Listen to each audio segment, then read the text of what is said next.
How to build a website with Tailor Brands. First, go to tailorbrands.com and log in. If you don't have an account yet, create one and it's free to start.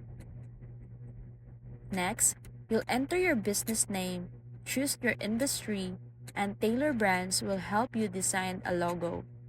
You can customize fonts, colors, and icon to match your brand style. Once your logo is ready, click on Website from the dashboard. Choose website templates that fits your business type, portfolio, online store, blog, or landing page. Use drag and drop editor to change text, image, colors, and layouts. You can add pages like about, services, and contacts, just like building with digital Legos.